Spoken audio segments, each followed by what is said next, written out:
नमस्कार, news are के खास कार्यक्रम 4 बड़ी खबरों में आपका स्वागत है। मैं हूं आपके साथ अभिनय सिंह चौहान। आज की पहली बड़ी खबर कांग्रेस अध्यक्ष मल्लिकार्जुन खड़गे के बयान को लेकर है। दूसरी बड़ी खबर उत्तर प्रदेश में उपचुनाव की सरगर्मी को लेकर है। तीसरी बड़ी खबर मध्य प्रदेश स्थापना दिवस पर कांग्रेस के कटाक्ष को लेकर है और चौथी बड़ी खबर मध्य प्रदेश में जिला पंचायत और जनपद पंचायत अध्यक्ष के चुनाव को लेकर है। तो चलिए शुरू करते हैं 4 बड़ी खबरें।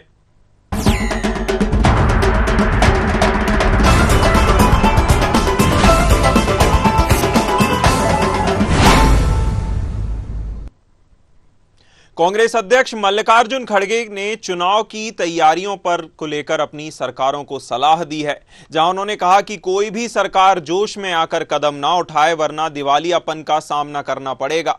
उन्होंने कहा कि कांग्रेस इकाइयां अपने बजट के अनुसार गारंटी की घोषणा करें। बता दें कि कर्नाटक की सिद्धारमैया सरकार इन दिनों आर्थिक संकट का सामना कर रही है। इसी सिलसिले में खड़गे ने पार्टी नेताओं को जमकर खरी सुनाई। वहीं भाजपा नेता रविशंकर प्रसाद ने कांग्रेस अध्यक्ष खड़गे के बयान को लेकर जमकर निशाना साधा। उन्होंने मल्लिकार्जुन खड़गे से सवाल करते हुए कहा कि क्या मल्लिकार्जुन खड़गे ने राहुल गांधी को यह पाठ पढ़ाया है जो घोषणाएं करने में माहिर हैं।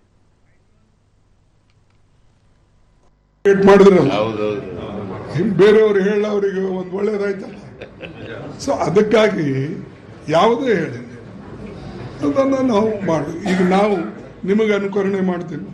ಅಲ್ಲಿ ಮಹಾರಾಷ್ಟ್ರದಾಗ ಯಾವ್ದು ಮಾಡಬೇಕಂದ್ರೆ ನಾ ಹೇಳಿದೆ 5, 6, 10, 20 ಹೇಳಕ್ ಹೋಗ್ಬೇಡಿ.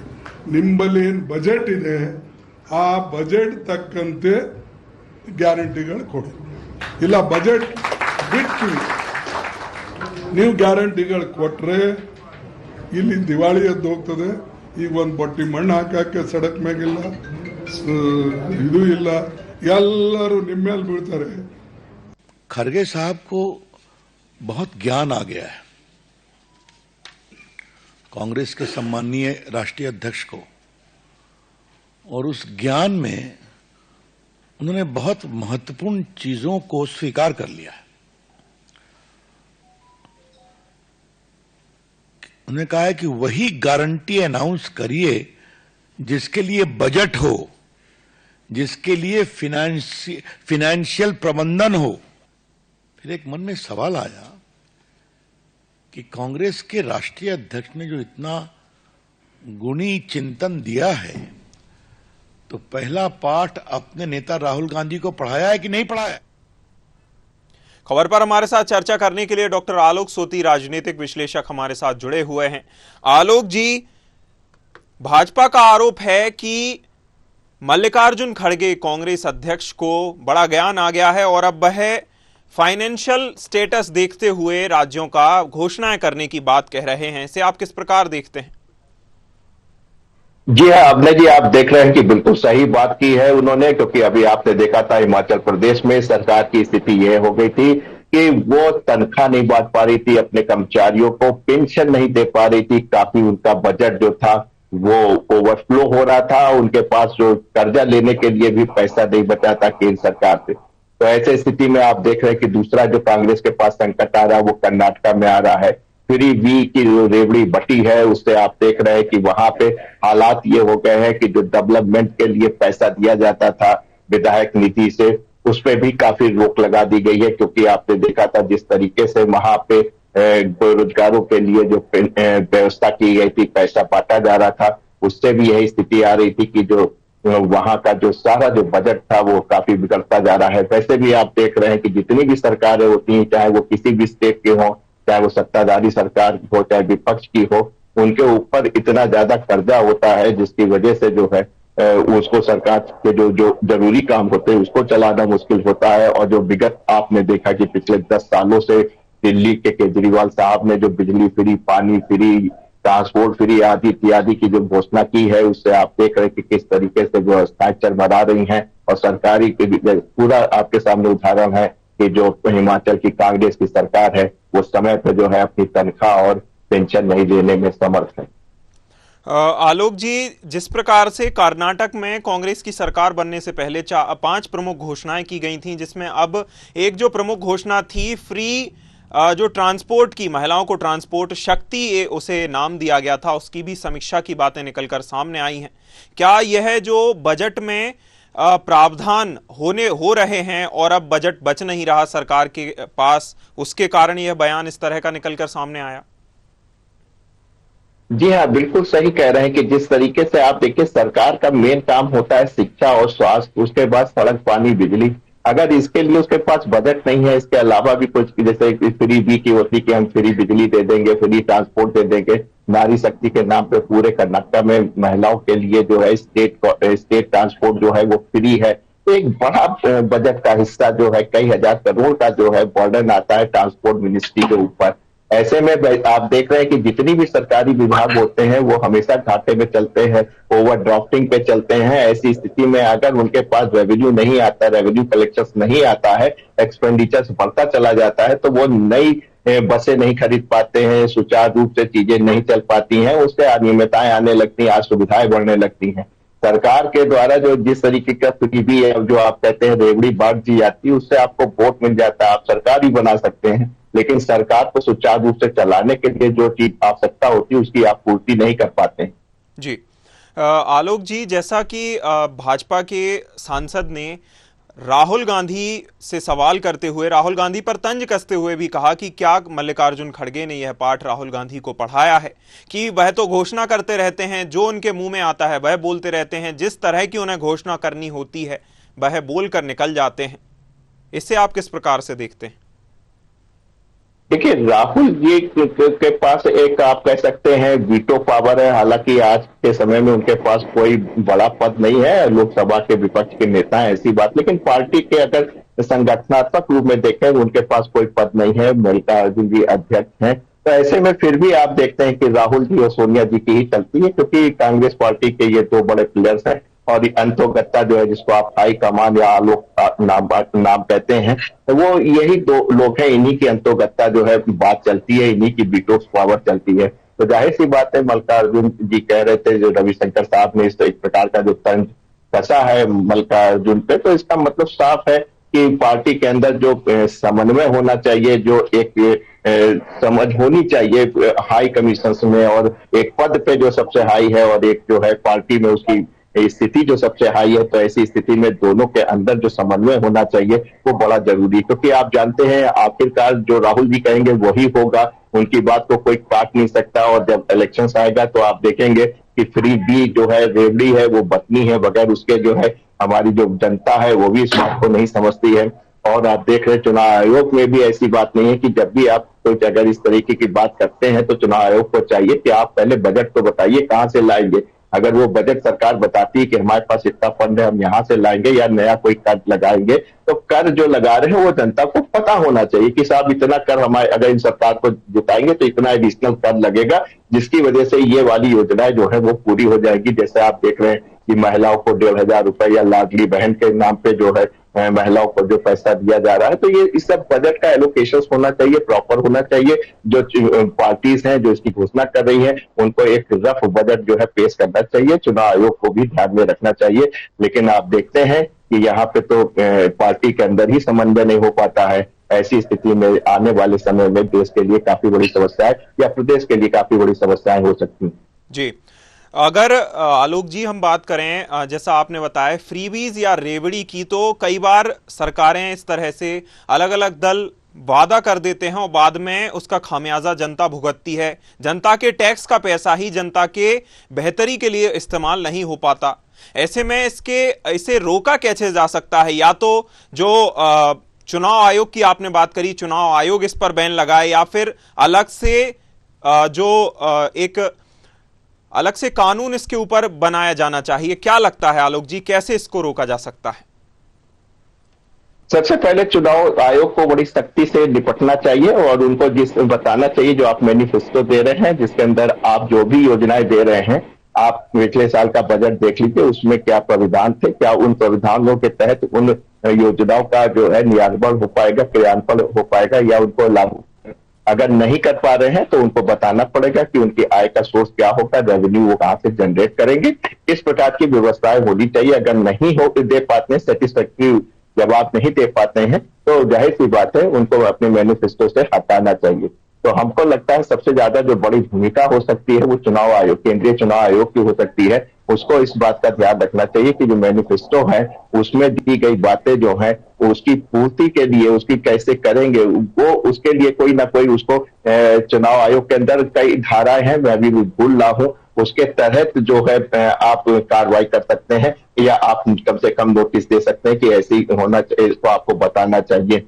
लेकिन ऐसा हो नहीं पाता है। लोकतंत्र है, जमहूरियत है, आप जानते हैं कि यहाँ पे कुछ भी कहा जा सकता है, सुना जा सकता है, उसकी कोई वैल्यू नहीं होती है। आप देखते हैं चुनावी जब मंच से जो है पता नहीं क्या क्या बातें कही जाती है जो कि आचार संहिता के भी उल्लंघन होते हैं, तमाम केस भी उस पर होते हैं, लेकिन कोई उसका अंतोगत्ता रिजल्ट नहीं निकलता है। लेकिन जिस तरीके की अभी व्यवस्थाएं देखी जा रही प्रदेश में, पंजाब यूनिवर्सिटी में भी आपने देखी थी, पंजाब में भी काफी बच्चों के सामने समस्या आई थी। तो इस तरीके की जो आर्थिक रूप से जो समस्याएं आ रही हैं सरकारों के पास, विशेषकर राज्य सरकारों के पास, उनको ध्यान में रखते हुए जो नए चुनाव आएंगे, जो नई घोषणा होगी, उस पर चुनाव आयोग को कुछ सख्ती से कार्य करना चाहिए। बिल्कुल, बड़ी बड़ी बातें अगर करनी है तो उसका पूरा प्लान बताया जाए कि फाइनेंशियल इसके क्या आगे चलकर उतार चढ़ाव रह सकते हैं, या फिर इस तरह की बड़ी बड़ी बातें ना करें तो ही बेहतर है। बहुत शुक्रिया आलोक जी आपका जुड़ने के लिए, अहम जानकारी साझा करने के लिए। उत्तर प्रदेश में उपचुनाव की सरगर्मी तेज हो गई है, जहां कानपुर की सीसामऊ सीट से सपा प्रत्याशी नसीम सोलंकी ने दीपावली पर बनखंडेश्वर मंदिर में शिवलिंग पर जल चढ़ाया। इधर लखनऊ में सपा ने एक और नया पोस्टर लगवाया जिसमें अखिलेश यादव की फोटो के साथ ही लिखा है, जुड़ेंगे तो जीतेंगे। सपा के नेता विजय प्रताप यादव ने यह पोस्टर लगवाया है। वहीं डिप्टी सीएम ब्रजेश पाठक ने अखिलेश यादव पर निशाना साधा। उन्होंने कहा कि जब जब सपाई पावर में आए हैं तब तब गुंडे बदमाश पले बढ़े हैं। समाजवादी पार्टी के लोग वातानुकूलित कक्षों में बैठ करके नेतागिरी करते हैं और इनका प्रदेश की जनता से कोई मतलब नहीं है। जब जब ये पावर में रहे हैं हमेशा गुंडे बदमाश माफिया पुष्पित और पल्लवित हुए हैं। प्रदेश की जनता इनकी कलई को अच्छी तरह जानती है। अयोध्या ने विश्व रिकॉर्ड बनाया। आप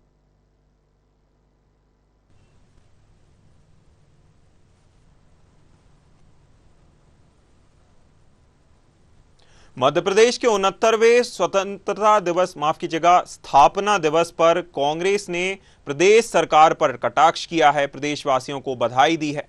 जहां आधिकारिक सोशल मीडिया प्लेटफॉर्म एक्स पर पोस्ट कर लिखा कि मध्य प्रदेश स्थापना दिवस पर सभी प्रदेशवासियों को हार्दिक शुभकामनाएं। हमारा प्रदेश अपनी पूरी ऊर्जा और क्षमता से विकास करता रहे, साथ ही भय भ्रष्टाचार भेदभाव निरंकुशता से प्रदेश मुक्त हो, प्रदेश में काबिज सरकार को सुशासन की सन्मति प्राप्त हो। बता दें कि प्रदेश स्थापना दिवस के अवसर पर हत्या जैसी वारदातों को लेकर कांग्रेस ने सरकार को घेरने का प्रयास किया है। वहीं शासन की व्यवस्था पर इस तरह सवाल उठाने के बाद राजनीतिक माहौल गर्म हो सकता है। खबर पर हमारे साथ चर्चा करने के लिए कृष्णा शर्मा संवाददाता भोपाल से जुड़े हुए हैं।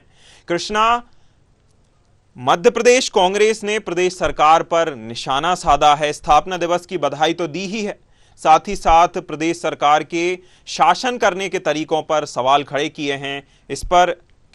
इसे किस प्रकार से देखा जाना चाहिए?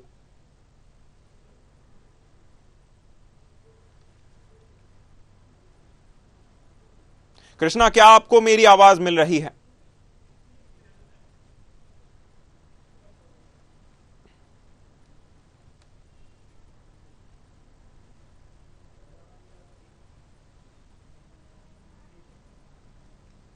माफ कीजिएगा, कृष्णा से तकनीकी खराबी के चलते हमारा संपर्क नहीं हो पा रहा है। तो मध्य प्रदेश के 69वें स्थापना दिवस पर कांग्रेस ने प्रदेश सरकार पर कटाक्ष किया है, प्रदेशवासियों को बधाई दी। जहां आधिकारिक सोशल मीडिया प्लेटफॉर्म एक्स पर पोस्ट लिखा, मध्य प्रदेश स्थापना दिवस पर सभी प्रदेशवासियों को हार्दिक शुभकामनाएं।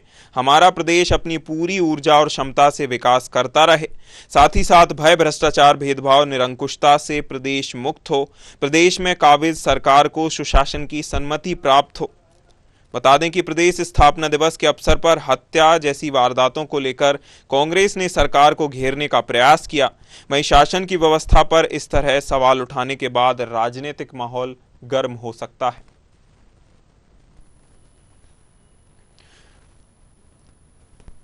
आज 1 नवंबर 2024 पर मध्य प्रदेश का 69वां स्थापना दिवस मनाया जा रहा है, जहां कांग्रेस ने प्रदेशवासियों को शुभकामनाएं देते हुए कई निशाने लगाए हैं, साथ ही साथ सवाल खड़े किए हैं। खबर पर हमारे साथ चर्चा करने के लिए कृष्णा शर्मा संवाददाता भोपाल से जुड़े हैं। कृष्णा जी जी कृष्णा, आपको मेरी आवाज मिल पा रही है? बिल्कुल बिल्कुल अभिनव जी। कृष्णा, जिस प्रकार से मध्य प्रदेश में 69वें स्थापना दिवस पर कांग्रेस ने जो शुभकामनाएं हैं वह तो प्रदेशवासियों को दी ही हैं, साथ ही साथ जो प्रदेश सरकार है उसके जो प्रशासन है उस पर सवाल खड़े किए हैं, इसे किस प्रकार से देखा जाना चाहिए? बिल्कुल, देखिए आज मध्य प्रदेश का 69वां स्थापना दिवस है और मध्य प्रदेश वासियों को जो भी मध्य प्रदेश का वासी है उसे इस अवसर पर गौरव अनुभव करना चाहिए। लेकिन सियासत है कि कहीं ना कहीं अपने बयानों से और अपने जो ट्वीट होते हैं उन पे चर्चा जरूर होती है और आज इसी प्रकार का ट्वीट कांग्रेस ने किया है मध्य प्रदेश स्थापना दिवस पर, जहां प्रदेशवासियों को शुभकामनाएं दी है। वहीं मध्य प्रदेश में जिस तरह से महिला अपराध बढ़े हैं उसको लेकर भी जिक्र किया है, तो कहीं ना कहीं आने वाले दिनों में इस पे सियासत हो सकती है और देखना होगा कि बीजेपी की ओर से क्या इसमें बयान आते हैं, क्योंकि कहीं ना कहीं जो ट्वीट हुआ है और जिस तरह से सोशल मीडिया में बयान आया है, बधाई संदेश आया है, उसमें कहीं ना कहीं तंज कसा गया है और इस तंज को लेकर अब देखना होगा कि बीजेपी किस तरह का रुख अपनाती है और बीजेपी की ओर से क्या बयान जारी होते हैं।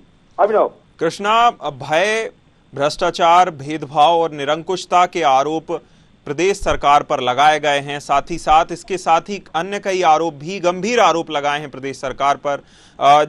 इन जो आरोप लगाए गए हैं इनमें कितना दम है?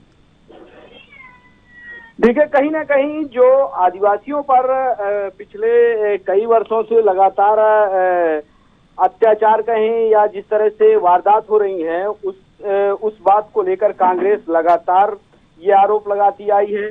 महिला अपराध को लेकर कांग्रेस लगातार कैंपेन चलाती रही है बीजेपी सरकार के खिलाफ और इन्हीं सब बातों का जिक्र उसने आज मध्य प्रदेश की स्थापना दिवस पर किया है।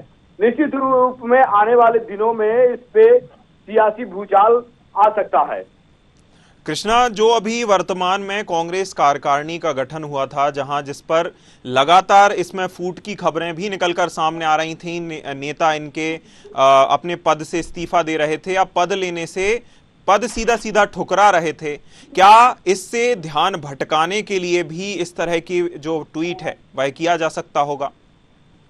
देखिए, ऐसा तो नहीं, कांग्रेस का वो अंदरूनी मामला है और जो सियासत है वो कांग्रेस की है, क्योंकि कहीं ना कहीं उनमें कई नेता असंतुष्ट हैं। लेकिन इतनी बड़ी कार्यकारिणी है 300 से ऊपर, तो इसमें 2-4 लोगों का असंतुष्ट होना लाजमी भी है और जिस तरह से कांग्रेस ने बयान दिया था कि बहुत जल्द कांग्रेस अपने कार्यकर्ताओं को मना लेगी, लेकिन ये मामला पूरे मध्य प्रदेश का है। जो आज ट्वीट किया गया है वो मामला पूरे मध्य प्रदेश का है और मध्य प्रदेश की जनता से जुड़ा हुआ है। निश्चित रूप देखना होगा कि जिस तरह का भय और भ्रष्टाचार और जो हत्या जैसी मामले हैं उनको उठाया है, तो निश्चित रूप से आने वाले दिनों में इसमें कई सियासी बयान आ सकते हैं। कृष्णा, कांग्रेस कहती है कि वह अपने बयानों के माध्यम से या कहें कांग्रेस अपनी आवाज के माध्यम से प्रदेश के जो लोग हैं, प्रदेशवासियों की आवाज को उठाने का प्रयास करती है और सरकार को जगाने का प्रयास करती है। क्या लगता है जो आगामी उपचुनाव होने जा रहा है, 2 सीटों पर उपचुनाव है, इसका कितना फायदा कांग्रेस को होने वाला है? देखिए, इन ट्वीटों से तो कोई फायदा कांग्रेस को नहीं होना है, लेकिन हाँ जरूर कांग्रेस यदि जनता की नब्ज टटोलेगी या जनता के मुद्दे उठाएगी तो निश्चित रूप से जनता का समर्थन कांग्रेस को मिल सकता है। क्योंकि कहीं ना कहीं देखिए, किसानों का मामला हो, बिजली का मामला हो या खाद का मामला है, ये कि जनता से जुड़ी हुई जनता से जुड़ी हुए मुद्दे रहते हैं उन पर कांग्रेस फोकस करेगी, तो निश्चित रूप से जनता का साथ उपचुनाव में कांग्रेस को मिल सकता है। बिल्कुल। कृष्णा, बने रहिए आप हमारे साथ, हम आपसे आगे चर्चा करेंगे।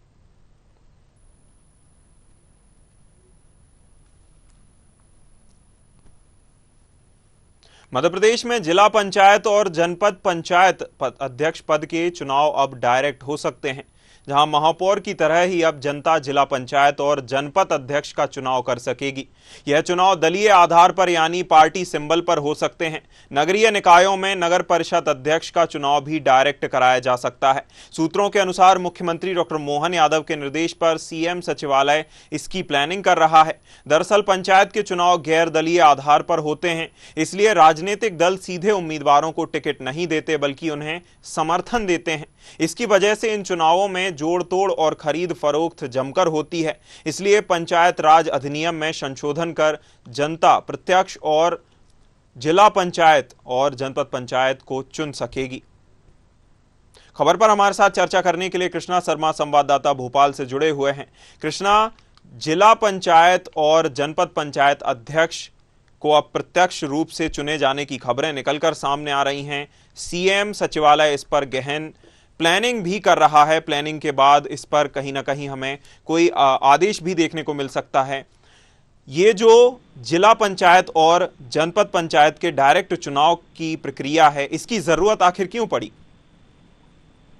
बिल्कुल, देखिए, जनपद पंचायत और जिला पंचायत सरपंच जो ये त्रिस्तरीय चुनाव होते हैं वो हमेशा से अभी तक आजादी के बाद से गैर राजनीतिक होते हैं, क्योंकि ग्रामीण का एक बहुत बड़ा वर्ग राजनीति से जुड़ा रहता है, लेकिन राजनीतिक महत्व, राजनीतिक फायदा उन्हें नहीं होता है। और इसलिए बीजेपी सरकार राजनीति के में सीधे तौर से एंट्री लेने के लिए ये जो क्रियान्वयन है वो कर सकती है। कहीं ना कहीं जो बदलाव होगा त्रिस्तरीय चुनाव में, उससे निश्चित रूप से जो गांव की जनता है वो बड़ी पार्टियों से जुड़ सकेगी, बड़े सरकार से सीधे जुड़ सकेगी, क्योंकि अभी दलीय आधार पर चुनाव नहीं होते हैं, ना जनपद पंचायत के, ना जिला पंचायत के, ना ग्राम पंचायत के।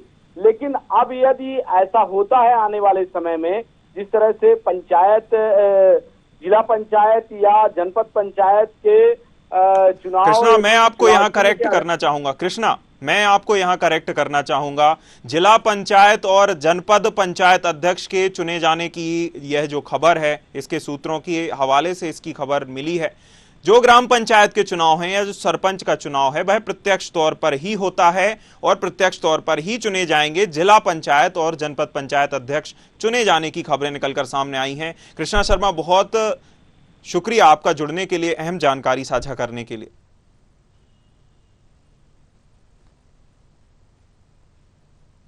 चार बड़ी खबरों में फिलहाल इतना ही। न्यूज़ आवर पर खबरों का सिलसिला लगातार जारी है। मुझे दीजिए इजाजत, नमस्कार।